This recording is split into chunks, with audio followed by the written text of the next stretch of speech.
സിനി ലോഞ്ചിന്റെ മറ്റൊരു വീഡിയോയിലേക്ക് സ്വാഗതം. റിയൽ എസ്റ്റേറ്റും മറ്റ് ബിസിനസ്സും ഒക്കെ ആയിട്ട് സമാധാനപരമായി ജീവിച്ചു പോവുകയാണ് നമ്മുടെ നായകൻ. പക്ഷെ നമ്മുടെ നായകന് ചെറിയൊരു ഹോബിയുണ്ട്.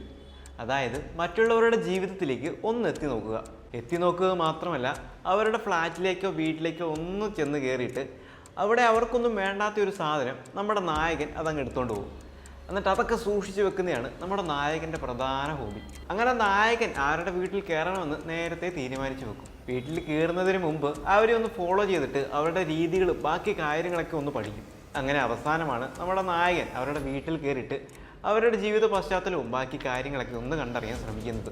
അങ്ങനെ സന്തോഷകരമായിട്ട് അത്തരം ഹോബികളൊക്കെ ആയിട്ട് മുന്നോട്ട് പോകുന്ന നമ്മുടെ നായകൻ, അങ്ങനെ ഒരു ദിവസം നമ്മുടെ നായകൻ എന്ത് ചെയ്യുന്നു, ഒരു ഫുഡ് കോർട്ടിൽ ഫുഡ് കഴിച്ചുകൊണ്ടിരിക്കുന്ന ടൈമിൽ ഒരു പെൺകുട്ടിയെ കാണുന്നു. അങ്ങനെ ആദ്യ മാത്രയിൽ കണ്ട അവളിൽ നമ്മുടെ നായകന് ചെറിയൊരു താല്പര്യം തോന്നുന്നു. പക്ഷേ പയ്യെ അവന് മനസ്സിലാകുന്നു ആളൊരു ഇൻഫ്ലുവൻസറാണ്, സോഷ്യൽ മീഡിയയിൽ നല്ല സജീവമായിട്ടുള്ള ഒരാളാണ്.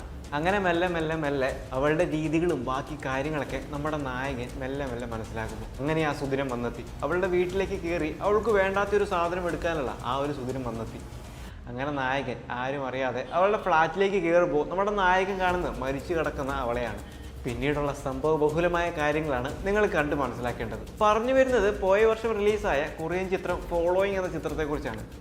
അങ്ങനെ വീണ്ടും കറങ്ങിത്തിരിഞ്ഞ് നമ്മൾ വീണ്ടും കൊറിയൻ സിനിമയിലേക്ക് തന്നെ വന്നെത്തി. പോയ വർഷത്തെ മികച്ച കൊറിയൻ സിനിമകളിൽ ഒന്നായിട്ട് തിരഞ്ഞെടുത്ത സിനിമ കൂടിയാണ് ഫോളോയിങ്. കോമഡി ത്രില്ലർ ജോണറിൽ പോകുന്ന ചിത്രം ക്ലൈമാക്സിനോട് അടുക്കുമ്പോൾ ട്വിസ്റ്റുകളുടെ ഒരു പൊരുമഴ തന്നെ നമുക്ക് കാണിച്ചു തരും. ആദ്യം തൊട്ട് അവസാനം വരെ കണ്ടിരിക്കാൻ പറ്റിയ ഒരു മനോഹര ചിത്രം തന്നെയാണ് ഫോളോയിങ്. ചിത്രത്തിൻ്റെ മേക്കിംഗ് ആണെങ്കിലും ബാക്കി കാര്യങ്ങളൊക്കെ തന്നെയാണെങ്കിലും ഒട്ടും ബോറടി ഇല്ലാണ്ട് തന്നെ ത്രില്ലിങ്ങോടെ, പ്രത്യേകിച്ച് സെക്കൻഡ് ഹാഫിന് ശേഷം ത്രില്ലിങ്ങോടെ കണ്ടിരിക്കാൻ പറ്റിയ ഒരു മനോഹര ചിത്രം തന്നെയാണ് ഫോളോയിങ്. അഭിനേതാക്കളുടെ മികച്ച പ്രകടനമാണെങ്കിലും ബാക്കി കാര്യങ്ങളൊക്കെ ആണെങ്കിലും ആ കൊറിയൻ സിനിമകൾ ഇഷ്ടപ്പെടുന്നവരാണ് നിങ്ങളെങ്കിൽ ആ ഒരു പാറ്റേൺ നിങ്ങൾക്കറിയാം. ആ രീതിയിൽ തന്നെയാണ് ചിത്രത്തിൻ്റെ പോക്കും.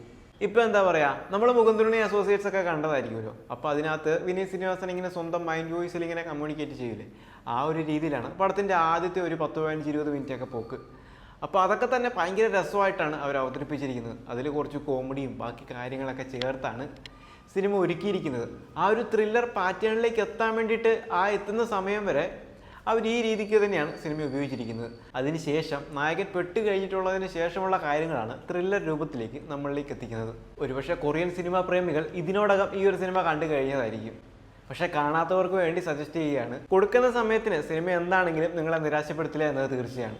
എങ്ങനെ നമ്മുടെ നായകൻ ആ കാര്യങ്ങളിൽ നിന്നെല്ലാം രക്ഷപ്പെടും, ആരാണ് അവളെ കൊന്നത് എന്നുള്ള കാര്യങ്ങളൊക്കെ തന്നെ നമ്മുടെ നായകന് കണ്ടുപിടിക്കേണ്ടിയിരിക്കുന്നു. കാരണം തെളിവുകളെല്ലാം നമ്മുടെ നായകനെതിരായിട്ട് വരുന്ന സാഹചര്യത്തിൽ ഓരോ ചുവടെടുത്ത് വെക്കുമ്പോഴും നായകൻ സ്വയം പെട്ടുകൊണ്ടിരിക്കുകയാണ്. അപ്പോൾ അതിൽ നിന്നെല്ലാം എങ്ങനെ നായകൻ രക്ഷപ്പെടുന്നു, ഇനി രക്ഷപ്പെടുമോ മുതലായ കാര്യങ്ങളൊക്കെയാണ് നമ്മൾ കണ്ടു തന്നെ മനസ്സിലാക്കേണ്ടത്. ചിത്രത്തിൽ ഒത്തിരിയേറെ രസകരമായ മൊമെന്റ്സും ത്രില്ലടിപ്പിക്കുന്ന മൊമെന്റ്സും നിരവധിയുണ്ട്. എന്നാൽ അതോടൊപ്പം തന്നെ നമുക്ക് ഇഷ്ടപ്പെടാതെ പോകുന്ന സീനുകളും സിനിമയിലുണ്ട്. അമിത പ്രതീക്ഷയുടെ ഭാരമൊക്കെ മാറ്റി വെച്ചിട്ട് ഈ ഒരു ചിത്രത്തെ സമീപിക്കുകയാണെങ്കിൽ നിങ്ങൾക്ക് തീർച്ചയായിട്ടും ഈ ഒരു സിനിമ ഇഷ്ടപ്പെടും. ആദ്യമൊക്കെ കുറച്ച് സ്ലോ പേസിലായിട്ട് പോകുന്നതെന്ന് തോന്നിയാലും പക്ഷേ പിന്നീട് ഒരു 10-20 മിനിറ്റ് കഴിയുമ്പോൾ ചിത്രം അതിൻ്റെ തനതായ ട്രാക്കിലേക്ക് കയറും. പിന്നീട് അങ്ങോട്ട് ത്രില്ലടിച്ചതിനെ നമുക്ക് കാണാനുള്ള ചേരുവകളെല്ലാം ചേർത്തിട്ട് തന്നെയാണ് സംവിധായകൻ സിനിമ ഒരുക്കിയിരിക്കുന്നത്. അപ്പോൾ ഈ ഒരു സിനിമ കണ്ടവരാണ് നിങ്ങളെങ്കിൽ നിങ്ങളുടെ അഭിപ്രായം കൂടെ പങ്കുവയ്ക്കുക. എന്നാൽ ഈ ഒരു സിനിമ നിങ്ങൾ ഇതുവരെ കണ്ടിട്ടില്ലെങ്കിൽ തീർച്ചയായിട്ടും ഒന്ന് കണ്ടു നോക്കാനായിട്ട് ശ്രമിക്കുക. ചിത്രം നിങ്ങളെ നിരാശപ്പെടുത്താൻ വഴിയില്ല. അപ്പോൾ മറ്റൊരു ചിത്രത്തിൻ്റെ വിശേഷമായി മറ്റൊരു വീഡിയോയിൽ വീണ്ടും കാണാം.